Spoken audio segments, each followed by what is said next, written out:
to make a family. I want you, no one who I want wants to, you if you want. could want you. Hello and welcome to our weekly film show. We're in the third week of lockdown here in France, which means movie theatres are still closed. It's a blow for distributors and cinema managers, but for some in the industry, the show can go on. Since they fall within the category of professional activity, film shoots can continue with strict measures in place. Olivia Salazar-Winsper takes a look behind the scenes here in Paris. Come what may, filmmakers are hanging on in there, like this crew ploughing ahead with their shoot in Paris. Catherine Corsini's directing Marina Foïs and Valeria Bruni-Tedeschi in upcoming feature La Fracture. T'as oublié la bouteille de champagne? Merci. The teams had to make concessions due to the pandemic, changing some locations and imposing strict health and safety measures on set. Technicians, actors and extras undergo regular tests for the virus, a precaution that's proved vital. A handful of people working on the film have already tested positive. 3 people tested positive, including an actor, so we had to suspend the shoot. And even if they're not sure of when filming will start up again, the movie's protagonists are optimistic. We'll have a break in filming, but then we'll go to Lyon and start up again in 2 or 3 weeks. We can't really complain. We're okay.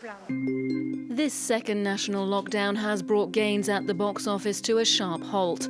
From less than 800,000 in September, ticket sales went up to 3 million by the end of October. Industry insiders are now hoping movie theatres will reopen in December, traditionally a strong month, in time for a string of French releases, including Celine Dion-inspired feature Aline.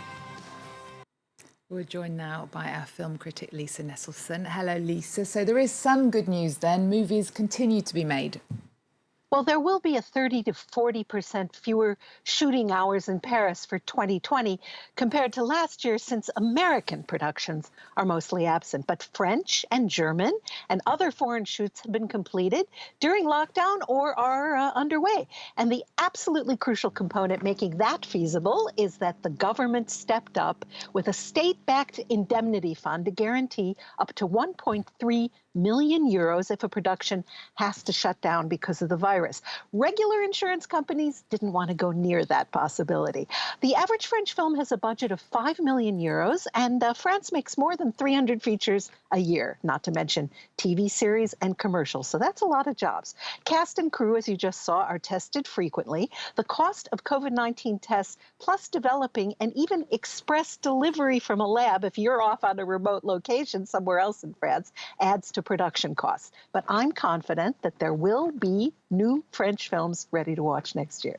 Well, with the pandemic, streaming platforms like Netflix, Disney Plus and Amazon Prime rule the world. But France has its own subscription versions to fight back against this foreign dominance, like Salto.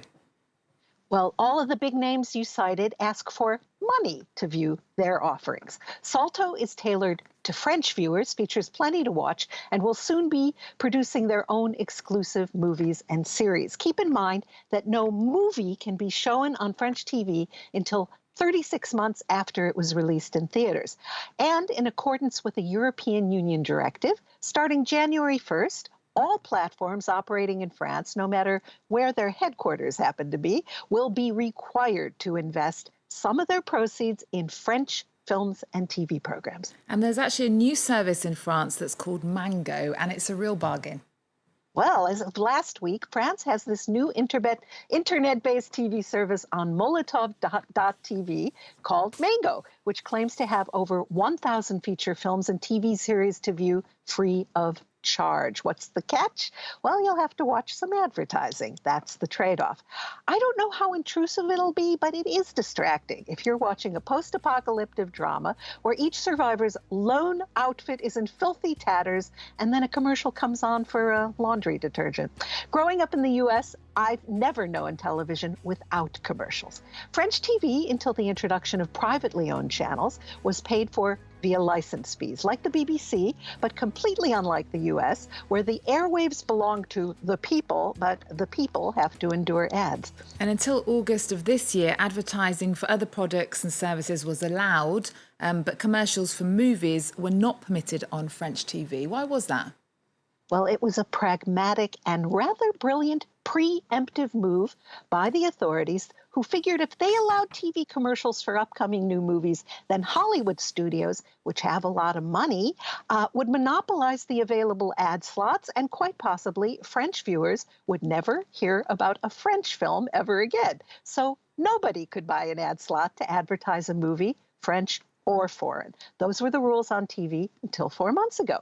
France was one of only 3 countries to give Trolls World Tour a release in theaters, and the distributor invested in freshly authorized commercials on French TV channels that kids watch. Trolls 2 was doing very well, attracting audiences when the second lockdown closed cinemas again. Frenchman Jean Mineur brought advertising to French movie theaters starting in the late 1920s, and his logo of the little guy in the mining helmet is still seen on thousands of screens every day. The introduction to his 1981 autobiography points out that in the Middle Ages, advertising was forbidden and illegal. Tactics to call undue attention to your goods were punished. My late landlady, Madeleine Veller, who was born in 1905 and died at age 102, believed that advertising was downright suspect because, as she put it, everybody already knows what the good brands are. It was unseemly to hawk your wares, period. If we had all just agreed to pay for the internet when it took off, things would be different. But now we're stuck with advertising. Mango might be just the thing for people on a tight budget. Well, one film that's having its French premiere on VOD is a British movie with great reviews called Only You. Is it really that good? I can't imagine any adult with an attention span not liking this film. It's a first feature from writer-director Harry Woodliff, who's a woman, and it's incredibly good. This won the Critics' Prize at the Dinard Festival of British Cinema last October. Full disclosure, I was on that jury.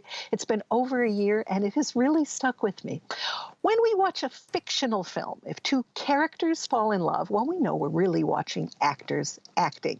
This film invites us to witness a romance so authentic that we absolutely believe it's really happening. The director has described Only You as an anti-Brexit love story. Elena is a Spanish woman living in Glasgow. One night, she hails a cab, and so does Jake.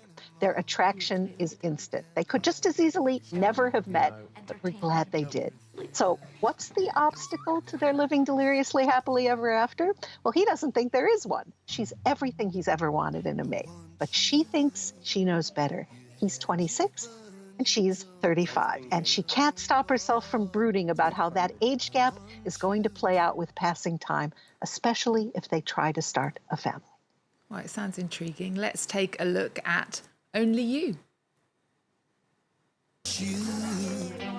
You had your fun, you don't I was get thinking, well no more. let's make a family. I want you, no one who I want wants to, you if you want. could want you more. Be careful, darling, you might fall. I want you.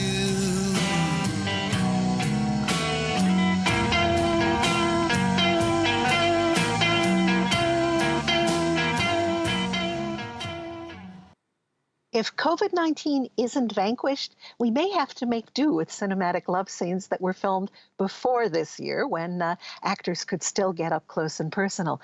The love scenes in this movie are touching and memorable. We're brought into a committed relationship with its ups and its downs. Okay, well, we're going to end with some amazing restored footage from 1897 of French people having a snowball fight. Originally in black and white, it was captured in Lyon by the Lumiere brothers, who were the world's first filmmakers. Because it's in colour now, it really looks modern, doesn't it, Lisa? Well, the New York Times posted this lively snowball snowball fight in the streets of Lyon from 1897, accompanied by a heartfelt essay about how joyous and hypnotic and silly and profound it is. It's film number 101 in the Lumiere catalog, and I recommend it to anybody who thinks that only the very latest films will do. Almost 500 people weighed in on the Times site about this snowball fight, including a lively exchange between frogs and Yanks about whether French people are suited to play the game of baseball, or this supposedly proves they can't throw a spherical object. The Lumiere brothers of Lyon invented a camera and projection device called the cinematograph, which, beyond photography, made it possible to write with light via movement. What the Lumiere brothers shot may be old, but that doesn't mean their work isn't a revelation.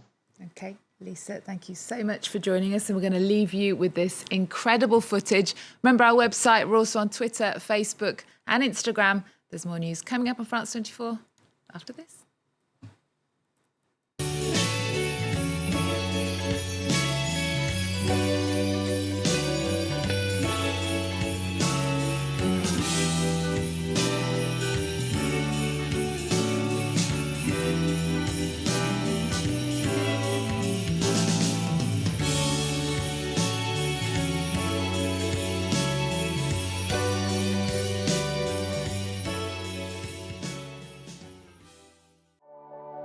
You have enjoyed your program with Air France Protect, promising you a pleasant trip with total peace of mind. The promise of a zero-emissions aircraft is not new, and neither is the promise of hydrogen. But despite its success in rocket propulsion, hydrogen has never really taken off in civil aviation, partly because the way it's produced today is far from green. Down to Earth, presented by Mairead Dundas on France 24 and France24.com.